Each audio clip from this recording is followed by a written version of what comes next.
छत्तीसगढ़ महतारी की, छत्तीसगढ़ महतारी की, छत्रपति शिवाजी महाराज की, छत्रपति शिवाजी महाराज की, मराठा समाज की, मराठा समाज की,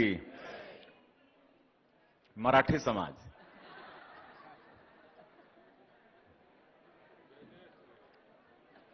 आज प्रभु श्री राम का ननिहाल, माता कौशल्या की धरती, छत्तीसगढ़ की राजधानी रायपुर में आयोजित बिरहन महाराष्ट्र मंडल के 73वें राष्ट्रीय अधिवेशन में मंच में विराजमान बहुत ही वरिष्ठ प्रदेश के पूर्व संगठन के महामंत्री और जिन्होंने हमको टिकट दिया 90 में, भारतीय जनता पार्टी का टिकट देने वाले आप आदरणीय डॉक्टर राम प्रताप सिंह जी, मंच में विराजमान हमारे विधायक श्री राजेश मुढ़त जी, विधायक श्री सुनील सोनी जी, विधायक श्री मोतीलाल साहू जी और बिरहन महाराष्ट्र मंडल के अध्यक्ष सम्माननीय मिलिंद महाजन जी, हमारे रायपुर महाराष्ट्र मंडल के अध्यक्ष श्री अजय काले जी, मंच में विराजमान शेखर राव साहेब अमीन जी, दिलीप कुंभोजकर जी, सुबोध टोले जी, चेतन दंडवटे जी, डॉक्टर सुनील किरवई जी, दीपक मस्के जी, मंच में विराजमान सभी महानुभावगण और नीचे भी कई महानुभावगण बैठे हैं, सच्चिदानंद उपासने जी, और इस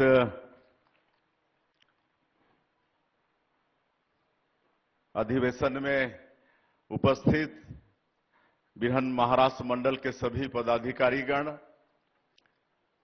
रायपुर मंडल के पदाधिकारीगण और देश के विभिन्न प्रदेशों से आए सभी सज्जनवृंद, मातृशक्ति हमारी माताएं बहनें, युवा साथियों, भाइयों और बहनों और मीडिया के मित्रों, सबसे पहले मैं विलंब के लिए क्षमा चाहूंगा। मुझे आने में थोड़ी देरी हुई, आप लोगों को कार्यक्रम प्रारंभ करने में थोड़ा लेट हुआ, लेकिन एक बड़ा पुण्य का काम आज इसके पहले कर रहे थे। आप सबको मालूम है कि हमारे देश के यशस्वी प्रधानमंत्री नरेंद्र मोदी जी वर्ष 2014 में पहली बार प्रधानमंत्री बने और 15 अगस्त 2014 को पहली बार लाल किला के प्राचीर से स्वच्छ भारत मिशन की घोषणा किए और उसका परिणाम है कि आज पूरे देश में करोड़ों करोड़ों गरीब परिवार में शौचालय का निर्माण हो रहा है और हमारी माता बहनों की इज्जत का ख्याल किया जा रहा है। और सफाई भी आज लोगों की एक आदत में वो शुमार हो गया है, आज सबके आदत में सफाई आ गई है। तो आज हम लोग प्रदेश के पंचायत एवं ग्रामीण विकास विभाग की तरफ से एक डी स्लज वाहन बोलते हैं, डी स्लज वाहन, जो सेप्टिक टैंक की सफाई करता है, तो वो मशीन हम लोग आज इस प्रदेश के 10 जिलों में भेजवा रहे थे, हर ग्राम पंचायत में भेजवा रहे थे। वहां का सेप्टिक टैंक का सफाई उस मशीन से होगा। तो ऐसे एक पवित्र काम में लगे थे, इस वजह से देरी हुई। और आज मेरा बड़ा सौभाग्य है कि मैं मराठी समाज के समक्ष उपस्थित हुआ हूं और ये अवसर प्रदान करने के लिए मैं समाज का आभार भी व्यक्त करना चाहूंगा। और आगे कुछ बोलूं इसके पहले समाज के जितने भी महानुभाव सज्जन और माता बहनों का हम लोग सम्मान किए हैं, जो विभिन्न क्षेत्रों में जनसेवा के क्षेत्र में, समाज सेवा के क्षेत्र में उत्कृष्ट कार्य किए हैं। कोई चिकित्सा के क्षेत्र में, कोई शिक्षा के क्षेत्र में, कोई साहित्य के क्षेत्र में। एक महानुभाव हमको कान में बोल रहे थे कि मेरा ये ब्लड डोनेशन का सेंचुरी हो गया।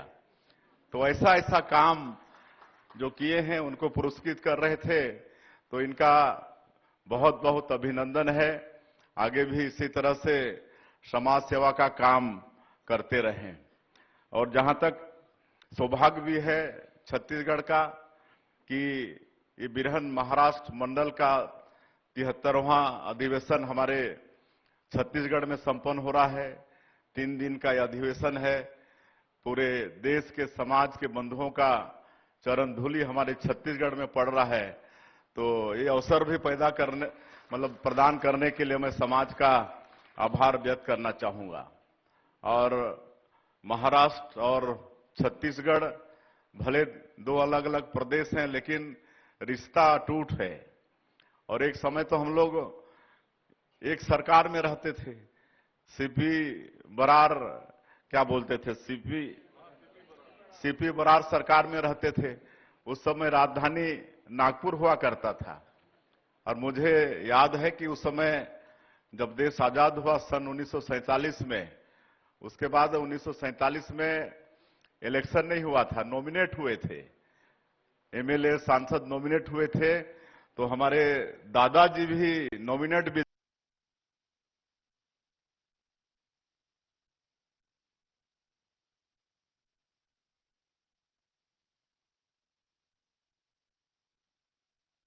स्वर्गीय सरदार बुद्धनाथ साई जी 1947 में वो नॉमिनेट विधायक थे। उस समय राजधानी नागपुर थी। और हमारे एक क्षेत्र से हमारे जसपुर के राजा साहब स्वर्गीय विजय भूषण सिंह जी वो भी नॉमिनेट थे। तो ये दोनों जाते थे महाराष्ट्र, नागपुर जाते थे। तो ऐसा अटूट रिश्ता है। एक सरकार में हम लोग रहे हैं। और मैं आज इस अवसर पर स्वर्गीय बाला साहब देशपांडे को भी याद करना चाहूंगा, जो अखिल भारतीय वनवासी कल्याण आश्रम के संस्थापक हैं। जब सीपी बरार की सरकार थी तो मुख्यमंत्री रविशंकर शुक्ल जी थे। और जब उनकी यात्रा हुई थी, उनका दौरा हुआ था जसपुर, तो वहां के मिशनरीज लोग उनको काला झंडा दिखाए थे और गो बैक का नारा लगाए थे। और वो बाला साहब देशपांडे को डीओ बना के वो भेजे थे जसपुर क्षेत्र। और उस समय अनेकों स्कूल जसपुर क्षेत्र में बाला साहब देशपांडे डीओ के नाते खोले। लेकिन जब देखे कि इस हिसाब से मिशनरियों का मुकाबला संभव नहीं है, तो नौकरी छोड़ के 6 बच्चों से अखिल भारतीय वनवासी कल्याण आश्रम की स्थापना किए। और वहां पर जो जसपुर का पक्की डाड़ी है, वहां पर 6 बच्चों को पेड़ के नीचे पढ़ाया करते थे। जब वहां के राजा साहब को पता चला कि कोई बाहर से आया है और 6 बच्चों को पेड़ के नीचे पढ़ाता है, तो महल में बुला के फिर पुराना महल में जगह दिए। और आज तो कई जगह सैकड़ों एकड़, 50 एकड़ ऐसा जमीन देकर कल्याण आश्रम का स्थापना राज परिवार से हुआ है। तो आज बाला साहब देशपांडे जो अखिल भारतीय वनवासी कल्याण आश्रम के संस्थापक भी रहे, आज ये वनवासी कल्याण आश्रम जो हमारे जनजाति समाज के लिए काम करता है, आज पूरे देश में विभिन्न प्रदेशों में इतना तक कि अंडमान निकोबार तक 10 करोड़ से ज्यादा जनजातीय समाज के लोग रहते हैं। आज उनका विकास विभिन्न प्रकल्पों के माध्यम से, हजारों प्रकल्प के माध्यम से अखिल भारतीय वनवासी कल्याण आश्रम कर रहा है। और आज हम ये भी कह सकते हैं कि जसपुर आज उनके बदौलत बचा है। नहीं तो वहां पर आप सबको मालूम है कि एशिया महाद्वीप का 2nd लार्जेस्ट चर्च है और धर्मांतरण और गोकस्ती वहां पर जोरों पर होती है। लेकिन वनवासी कल्याण आश्रम के कार्यकर्ता एक एक गांव में बैठे हुए हैं और आज हिंदुत्व की वहां पर सनातन की रक्षा जसपुर में हुई है। तो ऐसे बाला साहब देशपांडे के कारण हम लोग सुरक्षित हैं, तो मैं उनको नमन करता हूं। और हम लोग के राजनीतिक आदर्श भी रहे, रायगढ़ में पीके तामस्कर जी, आज उनका परिवार यहां पर बैठा है। प्रांजल तामस्कर, उनके पोते बैठे हैं, बहू मृदुला भाभी वो बैठी हैं। पीके तामस्कर जी को देख देख के हम लोग राजनीति सीखे, उनका आशीर्वाद हमेशा मिलता रहा। तो इस तरह से एक हमारे साथ सहयोगी है दीपक अंधारे, ये भी मराठी है। इसके दादा भी डॉक्टर थे, इसके दादा डॉक्टर थे जो बाला साहब देशपांडे के साथ में आए थे, ये भी हमारा साथ नहीं छोड़ रहा है। तो इस तरह से मराठी समाज के साथ अटूट रिश्ता है छत्तीसगढ़ और महाराष्ट्र का। तो ऐसे मराठी बंधुओं का मैं फिर से सत नमन करता हूं। और समाज की तरफ से कुछ मांगे आई हैं हमारे रायपुर मंडल के जो अध्यक्ष हैं उनके तरफ से, निश्चित रूप से सरकार उस पर ध्यान देगी। और जो साहित्य अकादमी की बात हुई है, मैं मिलिंद भाई साहब से कहा हूं कि मध्य प्रदेश में वो लागू है तो उसका पूरा एक भिजवाइएगा, तो उसको समझ के क्या कर सकते हैं यहां पर छत्तीसगढ़ में, उस पर विचार करेंगे। और मिलिंद महाजन जी, सुमित्रा ताई का भी बहुत आशीर्वाद हम लोग को मिला है। वो स्पीकर थी, तो जब स्पीकर थी तब भी हम मेंबर ऑफ पार्लियामेंट थे, तो बहुत उनके पास जाते थे। आज भी बीच बीच में बात होती रहती है, उनका आशीर्वाद मिलते रहता है। तो और ज्यादा मैं नहीं कहते हुए मैं फिर से एक बार बिरहन महाराष्ट्र मंडल को धन्यवाद देना चाहूंगा कि आज पूरे देश के हमारे मराठी समाज के जो बंधुगण हैं, जो विभिन्न क्षेत्रों में एक से एक उत्कृष्ट कार्य कर रहे हैं, ऐसे महानुभावों का दर्शन लाभ मुझे मिला है। हम सब लोग धन्य हुए हैं। एक अच्छी याद लेके यहां से वापस जाएं। ये छत्तीसगढ़, जैसे मैंने कहा कि प्रभु राम का ननिहाल है। 14 वर्षों के वनवास काल में से अधिकांश 10 वर्ष भगवान राम ने यहां पर छत्तीसगढ़ में बिताया है। यहां पर राजिम त्रिवेणी संगम है, वहां पर स्वयं राम सीता भगवान कुलेश्वर की स्थापना किए हैं, जिसको हम लोग आजकल कुंभ वहां पर हर साल कुंभ ऐसा चलाते हैं। अभी वो आने वाले समय में होने वाला है, बड़ा वो बृहद होता है। और आज बड़ा पावन तिथि भी है। हमारे वाराणसी के महाराज जी भी आए हैं, ये भी एक सौभाग्य का विषय है। और ऐसे दिन आप लोग ये मतलब शुरुआत कर रहे हैं इस अधिवेशन का कि आज पौष महीना का त्रयोदशी है।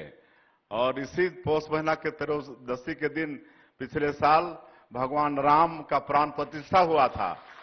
अयोध्या में भव्य मंदिर में भगवान राम 500 साल के संघर्षों के बाद, 500 साल टेंट में रहने के बाद वो भव्य राम मंदिर में विराजित थे। वो पुण्य तिथि, मतलब वो क्या बोलना चाहिए, पवित्र तिथि भी आज है। और ऐसे तिथि में आप लोगों का इस सम्मेलन का शुरुआत हो रहा है। आने वाले 3 दिनों तक ये चले और निश्चित रूप से इस तरह से समाज और मजबूत होता है, संगठित होता है। और ये समाज और मजबूत हो, संगठित हो, इसी शुभकामना के साथ मैं अपनी बात समाप्त करता हूं। जय हिंद, जय छत्तीसगढ़। और समाज ने कुछ मांगा तो नहीं है, लेकिन क्योंकि 3 दिन का अधिवेशन भी है, पूरे देश भर से आए हैं, तो इस कार्यक्रम के लिए आर्थिक सहयोग के रूप में हम 10 लाख रुपए की घोषणा कर रहे हैं।